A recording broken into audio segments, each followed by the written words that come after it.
Hello नमस्कार प्रणाम, कैसे हैं आप सभी। उम्मीद करता हूं बिल्कुल स्वस्थ व्यस्त मस्त होंगे दोस्त। तो यूपी पुलिस 2024 के लिए सामान्य हिंदी का आपका सिलेक्शन बैच, आज हम प्रैक्टिस संख्या 13 पर पहुंच चुके हैं। आज हमने ऐसे प्रश्नों को लिया है जो आपके पूर्व के एग्जाम में पूछे जा चुके हैं दोस्त, ठीक है। तो आइए शुरू करते हैं अपना प्रैक्टिस। लेते हैं अपना पहला प्रश्न। क्या दोस्त, पानी पीकर जात पूछना का अर्थ है ऑप्शन ए अनोखा काम करना, ऑप्शन बी है विपरीत काम करना, ऑप्शन सी है काम निकलने के बाद सोचना, ऑप्शन डी है आराम से विचार करना। बताइए दोस्त इसका सही जवाब क्या होगा। इसका सही जवाब क्या होगा बताइए।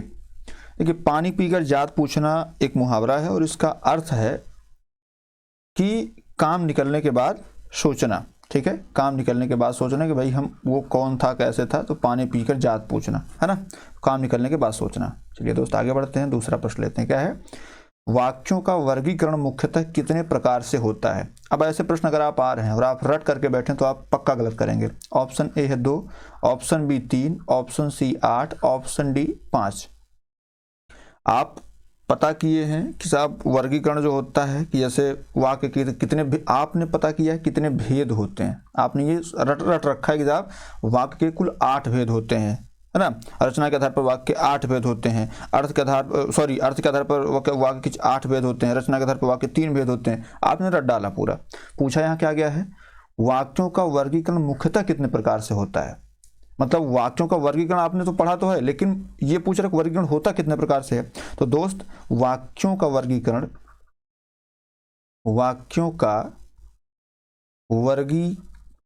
अगर आपसे पूछा जाएगा तो वाक्यों का वर्गीकरण मुख्यतः 2 प्रकार से होता है। वो 2 प्रकार कौन कौन सा है। एक तो है आपका अर्थ के आधार पर, क्या अर्थ के आधार पर, और दूसरा है आपका रचना के आधार पर, ठीक है दोस्त। अगर आप रट करके बैठे कि साहब वाक्य के 8 भेद होते हैं ना, लेकिन वर्गीकरण पूछा तो अर्थ के आधार पर वाक्य कितने भेद होते हैं, ये 8 भेद होते हैं, और रचना के आधार पर कितने होते हैं दोस्त, ये 3 भेद होते हैं, ठीक है। तो जो लोग 3 और 8 जवाब दे रहे थे वो बिल्कुल असंगत है प्रश्न के हिसाब से, ठीक है।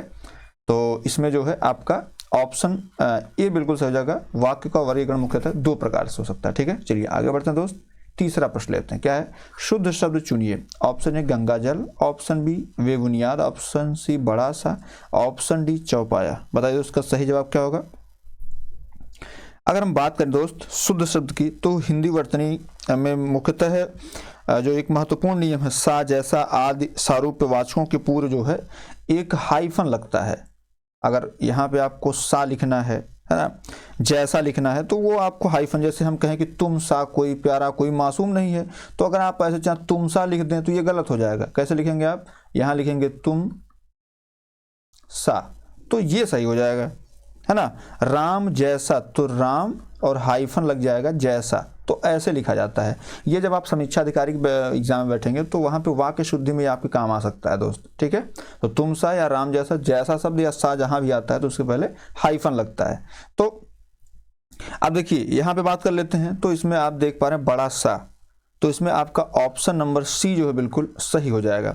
बेबुनियाद नहीं होता, बेबुनियाद होता है। क्या, बेबुनियाद होता है, तो इसमें ये गलत हो जाएगा, इसमें हाइफन की आवश्यकता नहीं है। गंगा का जल, तो हाइफन की आवश्यकता नहीं, गंगा जल होता ही है। चौपाया, इसमें भी इसकी आवश्यकता नहीं थी। तो ये ए, बी और सी, ये तीनों विकल्प प्रश्न के से असंगत है। ऑप्शन सी सुसंगत है, तो ये सही हो जाएगा। चलिए दोस्त आगे बढ़ते हैं, अगला प्रश्न लेते हैं, चौथा। क्या है, निम्नलिखित में से किस वाक्य में अकर्मक क्रिया है। ऑप्शन ए पानी बरस रहा है, ऑप्शन बी मैं गेहूं पिसवाता हूं, ऑप्शन सी श्याम निबंध लिखता है, ऑप्शन डी राम मोहन को रुला रहा है। हमने आपसे चर्चा किया था जो क्रिया के पार्ट होते हैं, एक अकर्मक क्रिया होती है, एक सकर्मक क्रिया होती है। तो अगर आपको ज्ञात करना हो अकर्मक क्रिया कौन सी है और सकर्मक क्रिया, तो हमने ट्रिक बताई थी आपको, अकर्मक और सकर्मक। हमने क्या कहा था आपसे कि जिसे आप नॉर्मल पढ़ते होंगे साहब, कि जिस क्रिया के व्यापार का फल कर्ता पर पड़ता है तथा कर्म साथ में नहीं होता है तो उसको हम लोग जो है अकर्मक बोलते हैं, और जिस क्रिया में व्यापार का फल कर्ता पर पड़ता है तथा जो उसके साथ कर्म भी होता है तो सकर्मक होती है। मतलब कर्ता कर्म और क्रिया तीनों रहेंगी, कर्ता कर्म और क्रिया तो सकर्मक, और कर्ता और प्लस क्रिया रहती है तो अकर्मक। तो देख लीजिए आप।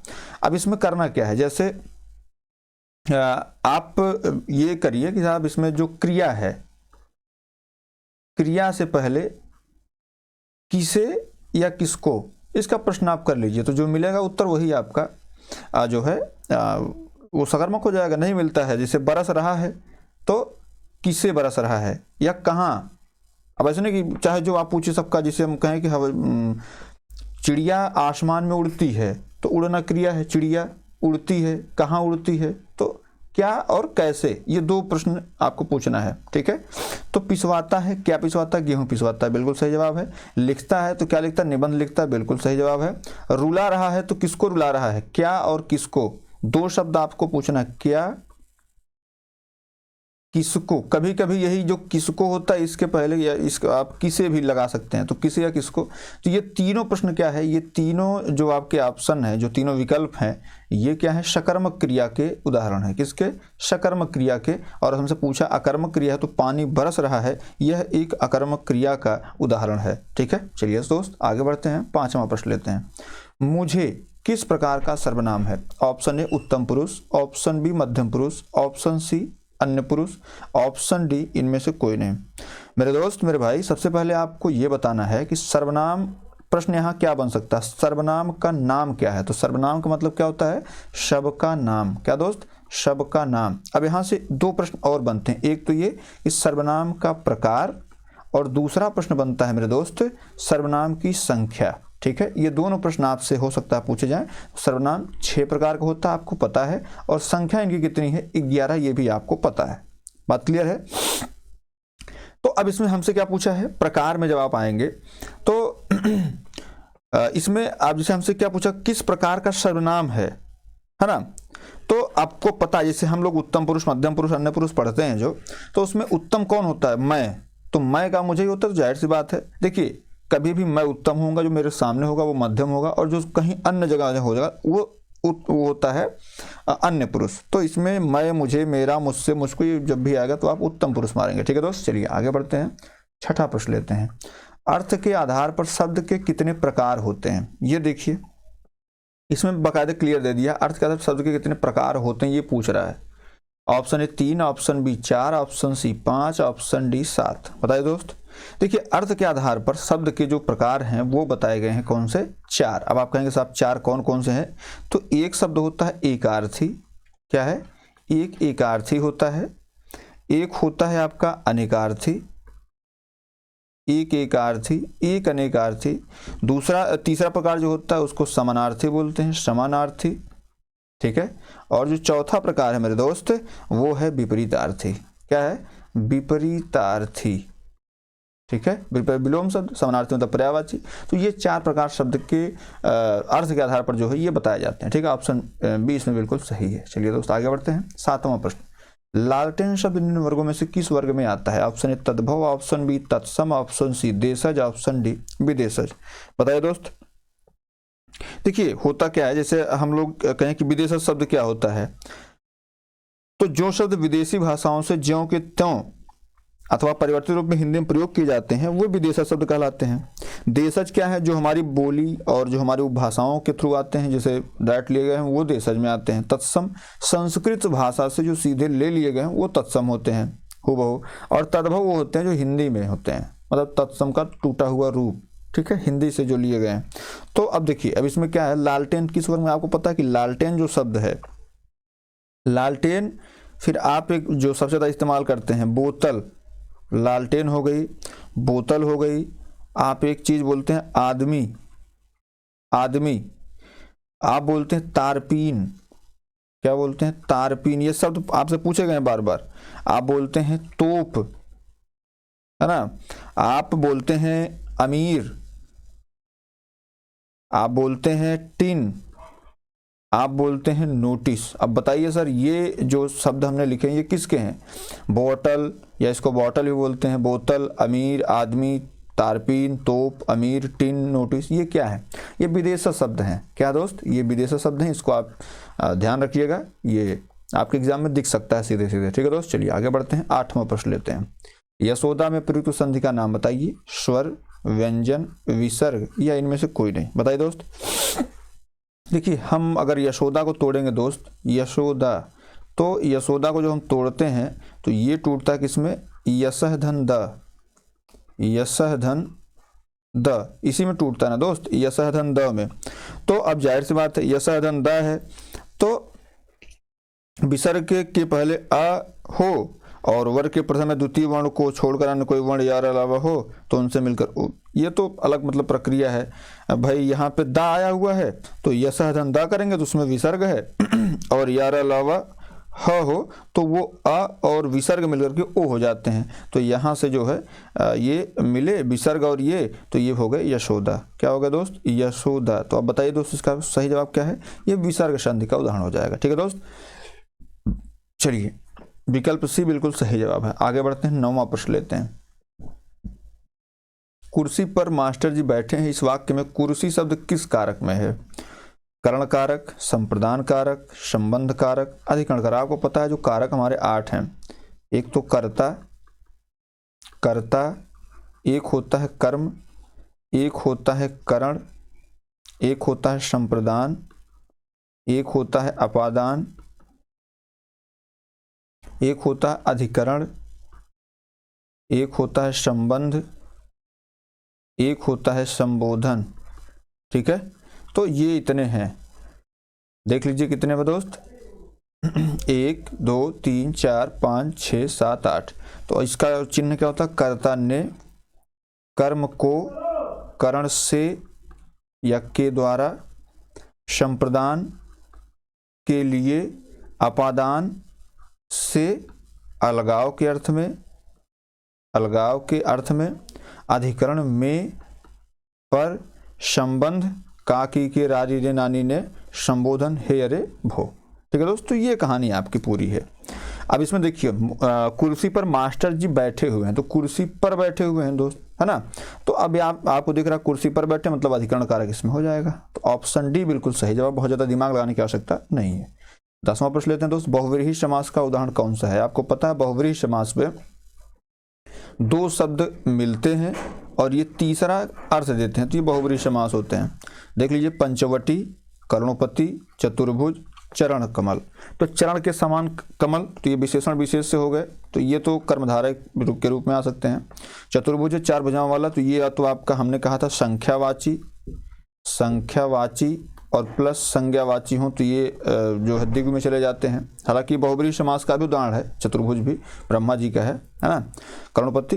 तो माफ करिएगा, ये चतुर्भुज जो है, जैसे अब इसमें देखिए हमने इसको संख्यावाची बता दिया, लेकिन है क्या ये बहुव्रीहि समास में तो है ही है, बहुव्रीहि समास दिया तो बिल्कुल है। अब यहाँ पंचवटी की बात करते हैं, पंचवटों का समूह। अब यहाँ पे ये आपका जो है ये संख्यावाची है और इसमें तीसरा अर्थ कुछ नहीं दे रहा है। अब अगर आप देखेंगे पंचवटी पंचवटों का समूह है, बाकी जहां पर सीता जी निवास करे थे उसको द्योतक करेगा। अगर कहीं एक ऑप्शन में रहता है केवल पंचवटी ही जो है उसको या तो द्विगु माने या तो बहुव्रीहि माने, तो आप वहाँ बहुव्रीहि मान लीजिएगा, लेकिन यहाँ नहीं, यहाँ पे चतुर्भुज जो है ये आपका मतलब अच्छा उदाहरण है। ठीक है दोस्त, तो ऑप्शन सी इसका जो बिल्कुल सही जवाब है। चलिए आगे बढ़ते हैं दोस्त, 11 नंबर। तिलक किस प्रकार का शब्द है। ऑप्शन ए तत्सम, ऑप्शन बी तद्भव, ऑप्शन सी देशज, ऑप्शन डी संकर। बात करते हैं सब तिलक की। तो तिलक जो है ये तत्सम शब्द है और तिलक का तद्भव जो होता है वो होता है टीका।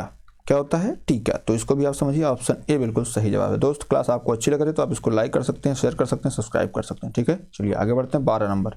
अंडे का शहजादा का अर्थ है कमजोर व्यक्ति, चालाक व्यक्ति, अनुभवी व्यक्ति, अनुभवहीन व्यक्ति। अब अंडे का शहजादा है, अब अंडा एक बंद कर दिया जाए, इसमें कोई शहजादा बन के घूमे अपना, तो उसको बाहर की दुनिया खबरें नहीं है, तो जाहिर सी बात है वो अनुभवहीन व्यक्ति होगा। तो ऑप्शन डी इसमें बिल्कुल सही जवाब है।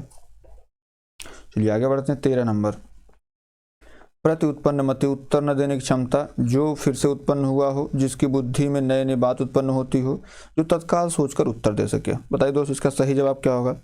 देखिए प्रत्युत्पन्न मति की बात करते हैं दोस्त, तो प्रत्युत्पन्न मति मतलब होता है जो तत्काल उत्तर जो तत्काल सोचकर उत्तर दे सके। ठीक है, तो ऑप्शन डी बिल्कुल सही जवाब है। चलिए दोस्त आगे बढ़ते हैं। 14 नंबर। हड़ौती बोली किसकी है। पश्चिमी राजस्थान की है, पूर्वी राजस्थान की है, दक्षिणी राजस्थान की है, उत्तरी राजस्थान की। बताइए दोस्त का सही जवाब। देखिए अगर हम बात कर लेते हैं बोलियों की, तो इसमें जैसे अगर कभी आपसे पूछता है कि भाई राजस्थानी बोलियों का प्रथम वर्णनात्मक दर्शक कौन था, तो वो गियर्सन साहब थे। तो उतना हम डेप्थ में जाकर नहीं पढ़ेंगे, हम केवल पूर्वी पश्चिमी उत्तरी इसकी बात कर लेते हैं। तो हम ये राजस्थान की बात करते हैं सबसे पहले, पूर्वी राजस्थानी, ठीक है, पूर्वी राजस्थानी की बात करते हैं। आप समझ लीजिएगा पूर्वी राजस्थानी। पूर्वी राजस्थानी में आपकी ढूढ़ाड़ी आती है, ढूढ़ाड़ी, और आपकी आती है हड़ौती, हड़ौती, ठीक है। चारों समझ लीजिए आप, पूर्वी हो गया। उसके बाद आप पश्चिमी राजस्थान पे आएंगे दोस्त। तो पश्चिमी राजस्थान की बात करते हैं तो इसमें मारवाड़ी आती है, क्या आती है, मारवाड़ी। इसके साथ मेवाड़ी, मारवाड़ी, मेवाड़ी, शेखावटी, ये सारी आती हैं पश्चिम में। उत्तर की बात कर लेते हैं दोस्त, उत्तरी राजस्थान की। तो उत्तरी राजस्थान में मेवाती क्या आती है, मेवाती आती है, अहिरवाटी आती है, क्या आती है, अहिरवाटी आती है, ठीक है। और यहीं पे हम दक्षिणी राजस्थान की बात कर लें दोस्त, तो दक्षिणी राजस्थान में आपकी मालवी आती है, मालवी, और यहाँ पे निमाड़ी आती है, क्या आती है, निमाड़ी आती है, ठीक है दोस्त। तो इसको आप याद रख लीजिएगा। हालांकि हड़ौती किसकी है, तो पूर्वी राजस्थान की है। ऑप्शन ए बिल्कुल सही जवाब है। चलिए दोस्त आगे बढ़ते हैं। 15 नंबर, प्रेमचंद के अधूरे उपन्यास का क्या नाम है। Option A Gaban, option B Rangbhoomi, option C Mangalsutra, option D Seva Sadan. बताइए इसका सही जवाब। देखिए हम बात कर लें चाहे सेवा सदन की, जो इनके कंप्लीट जो पूछे जाते हैं आपसे, एक तो आपसे सेवा सदन पूछा जाता है बहुत ज़्यादा, एक तो सेवा सदन पूछा जाता है, एक आपसे प्रेमाश्रय पूछा जाता है, प्रेमाश्रय, एक आपसे रंगभूमि बहुत ज़्यादा पूछा जाता है, रंगभूमि, ये लिख लीजिए आप, ठीक है। निर्मला कई दफ़ा पूछा गया है, आपके यूपीपी में पूछा गया है गबन, और आपके यूपीपी में पूछा गया है कर्मभूमि, ठीक है। और गोदान तो आप सभी को पता है, गोदान हो गया। उसके बाद आपका कायाकल्प, ये सारे के सारे क्या हैं, ये प्रेमचंद के उपन्यास हैं। किसके, प्रेमचंद के। तो इनको आप याद रखिए। अब देखिए इसमें पूछा क्या है कि साहब इसमें अधूरा उपन्यास कौन है, तो अधूरा उपन्यास जो है ये आपका मंगलसूत्र है। इसको लिख जब रहे थे तभी उनकी मृत्यु हो गई थी। चलिए आगे बढ़ते हैं दोस्त। 16 नंबर, शुद्ध वाक्य चुनिए। आप शायद पटना के रहने वाले हैं, पूर्ण विराम, आप शायद पटना के रहने वाले हैं, आप शायद पटना के रहने वाले। लेकिन ये है कि आप शायद पटना का मतलब प्रश्नवाचक लगना चाहिए ना, तो जिसमें प्रश्नवाचक लग रहा है आप बिल्कुल सही कर दीजिए। ऑप्शन डी बिल्कुल सही जवाब है। ये दोस्त आगे बढ़ते हैं। 17 नंबर, अघोष वर्ण कौन सा है। ऑप्शन ए स, ऑप्शन बी अ, ऑप्शन सी ह, ऑप्शन डी ज। बताइए दोस्त अघोष वर्ण, तो जिन ध्वनियों के उच्चारण में कंपन उत्पन्न नहीं होता है, जिन ध्वनियों के उच्चारण में कंपन उत्पन्न नहीं होता है, वे सारी की सारी क्या होती हैं, वे सारी की सारी जो है ना अघोष होती हैं। मतलब किसी भी वर्ण वर्ग का पहला और दूसरा वर्ण वर्ग ये क्या है, अघोष हैं, ठीक है। ये अघोष की श्रेणी में आते हैं, पहला और दूसरा जो है, ठीक। अब हमसे पूछा क्या गया है, जितने स्वर होते हैं सभी स्वर, अब लिख लीजिए, सभी स्वर सघोष, सघोष अल्प प्राण होते हैं। क्या होते हैं, सघोष अल्प प्राण होते हैं, ठीक है। तो इसको आप भूल जाइए, आ को तो स।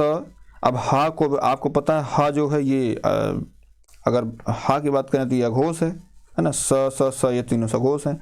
इसमें स कहाँ पे है, च छ ज, ये भी नहीं होगा, ये भी नहीं होगा, ये तो है ही नहीं है। तो यही आपका ऑप्शन नंबर ए बिल्कुल सही है। अघोष ध्वनि में आपका जो आता है वो आपका स और श आता है, तो ये तीनों आते हैं। तो ऑप्शन ए सही जवाब है। चलिए आगे बढ़ते हैं। 18 नंबर क्या है, एक ही समय में वर्तमान, आजीवन, शाश्वत, समसामयिक और समानुकूल। देखिए दोस्तों इसकी बात कर लेते हैं अगर, तो आजीवन मतलब होता है जीवन पर्यंत, है ना।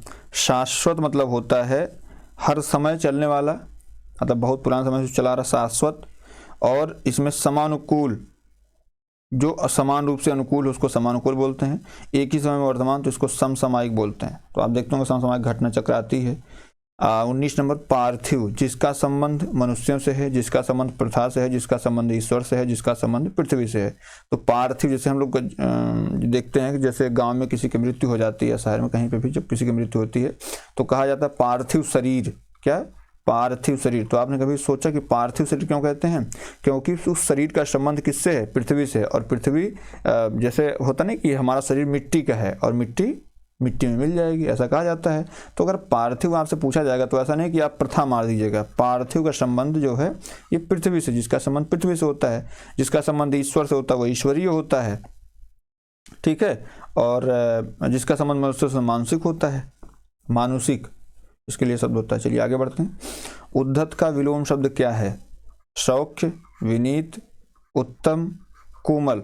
देखिए कोमल का क्या होता है दोस्त? कोमल का कठोर होता है। क्या होता है? कोमल का कठोर होता है। अधम, उत्तम जो है ये इसका अधम का उत्तम होता है। अब उद्धत का विनीत होता है, इसका भी बिल्कुल बात सही है, ठीक है। तो ऑप्शन बी बिल्कुल सही जवाब है। चलिए आगे बढ़ते हैं 21 नंबर पे। घर का पर्यायवाची शब्द है, ऑप्शन ए विहार, ऑप्शन बी इला, ऑप्शन सी आश्रम, ऑप्शन डी गे। बताइए दोस्त इसका सही जवाब क्या होगा? देखिए अगर हम बात कर लेते हैं तो जैसे घर का पर्यायवाची ये बार बार पूछा जाता है आपसे, तो घर का सदन, भवन, मंदिर, धाम, निकेतन, आगार, आलय, निलय, गेह, शाला, ओक, मकान, ये सारे के सारे हैं। तो इसमें आपका ऑप्शन नंबर डी बिल्कुल सही हो जाएगा। आश्रम जो है ये मठ, मंदिर इसका होता है। इला जो है ये पृथ्वी का होता है, भू इला, धरा, धरड़ी, है ना, ये सब होती है। चलिए ऑप्शन डी इसका बिल्कुल सही है। चलिए आगे बढ़ते हैं 22 नंबर पे दोस्त। विपरीतार्थक शब्द चुनिए। किसका विपरीतार्थक चुनना? शोषक का। ऑप्शन ए शोषित, ऑप्शन बी पोषक, ऑप्शन सी पोषक, ऑप्शन डी शोषण। बताइए दोस्त। शोषक, देखिए हम बात कर लें अगर तो अगर यहाँ पे शोषित की बात करें तो यहाँ पे शोषक, अब शोषक, शोषित और पोषक दोनों दिया। अगर ये एक होता, जैसे शोषित होता, या इस बार जो शोषण कर रहा है वो शोषक है और जो जिसका शोषण वो शोषित है, तो या तो शोषण करने वाला होगा या फिर पोषण करने वाला होगा। तो शोषण का विलोम पोषण होता है। शोषण का विलोम अगर बात करें, शोषण का विलोम पोषण होता है, तो उस हिसाब से शोषक का विलोम क्या हो जाएगा? पोषक हो जाएगा। शोषित का विलोम भी शोषक होता है, लेकिन चूंकि इसमें विपरीतार्थक शब्द चुनना है, एक ही चुनना है, तो ऑप्शन बी बिल्कुल सही हो जाएगा। चलिए आगे बढ़ते हैं दोस्त। 23 नंबर। कहावत शब्द में उपयुक्त प्रत्यय हावत, वत, हक, आवत। प्रत्यय की बात करते हैं दोस्त, तो प्रत्यय कब लगता है? अंत में लगता है। कब? अंत में, है ना। तो अब देखिए कहावत आपको लिखना, कहावत। तो कहावत लिखेंगे जब आप, तो इसमें जो मूल शब्द है वो मूल शब्द तो कह है, जो मूल शब्द है वो कह धन आवत है, तो ये आपका कहावत हो जाएगा। तो ऑप्शन नंबर डी बिल्कुल सही जवाब हो जाएगा दोस्त, ठीक है। चलिए आगे बढ़ते हैं दोस्त। अगला प्रश्न क्या है? सारंग लय सारंग, सारंग चली कई सारंग की ओट, सारंग झीनो पाई के सारंग कही गई चोट। ये पूछा गया है आपसे। तो उत्प्रेक्षा, उत्पन्न हुई इच्छा, आपको पता है, सास, ये सारी चीजें। श्लेष में एक के कई अर्थ होते हैं। यमक में शब्दों की आवृत्ति होती है ना। रूपक में जैसे उपमेय का उपमान में अभेद रहित आरोप होता है, ये तो पता ही है आपको। तो देखिए इसमें क्या है, बार बार एक शब्द प्रयुक्त हो रहा है, सारंग, सारंग, यहाँ पे भी एक ही क्या होगा, सारंग, यहाँ पे भी सारंग, यहाँ पे भी सारंग। अब यहाँ हमसे अर्थ तो पूछा नहीं है, तो हमको पता है कि जहाँ पर एक शब्द की आवृत्ति एक से अधिक बार होती है लेकिन उनके अर्थ अलग अलग होते हैं, तो वहाँ पर कौन सा अलंकार होता है? यमक अलंकार होता है। यहाँ पर सारंग का प्रयोग एक से अधिक बार किया गया है और इसके अर्थ भी क्या है? अलग अलग है ना। अब सारंग कहीं पे हवा का अर्थ है, कहीं पे पर्दे का अर्थ है, तो अलग अलग है। तो इसमें ऑप्शन नंबर आपका सी सही हो जाएगा, यमक अलंकार, ठीक है दोस्त। चलिए आगे बढ़ते हैं। 25 नंबर। जुगुप्सा का अस्थायी भाव किस रस से संबंधित है? ऑप्शन ए करुण रस, ऑप्शन बी रौद्र रस, ऑप्शन सी विभद्र रस, ऑप्शन डी अद्भुत रस। बताइए दोस्त इसका सही विचार क्या होगा? देखिए अगर हम करुण रस की बात कर लेते हैं तो करुण रस का जो अस्थायी भाव होता है वो होता है शोक। अगर कहीं पे शोक होता है किसी को तो करुण रस में कवर होता है। और रौद्र रस की बात होती है तो यहाँ पर क्या आता है भैया? रौद्र रस में क्रोध होता है। और अद्भुत रस की बात कर लेते हैं तो इसमें क्या होता है? विस्मय का भाव होता है, आश्चर्यचकित व्यक्ति हो जाता है, ठीक है। जैसे सिर पर बैठे खाग, आंख दो खात निखारत, और खींचा जीभ सारी अति आनंद उर डारत, गीध जाधि को खोद खोद के मांस उपारत, स्वान उगारन अकाट काट के खात जरा। तो ये विभत्स है, मतलब बहुत गंधौरपना वाला भाव है। तो इसमें ऑप्शन सी बिल्कुल सही जवाब हो जाएगा। तो उम्मीद करता हूं दोस्त क्लास आपको अच्छी लगी होगी। अगर अच्छी लगी हो दोस्त तो इसको लाइक कर लीजिएगा, शेयर कर लीजिएगा और सब्सक्राइब जरूर कर लीजिएगा, इससे हमारा मनोबल बढ़ता है, ठीक है दोस्त।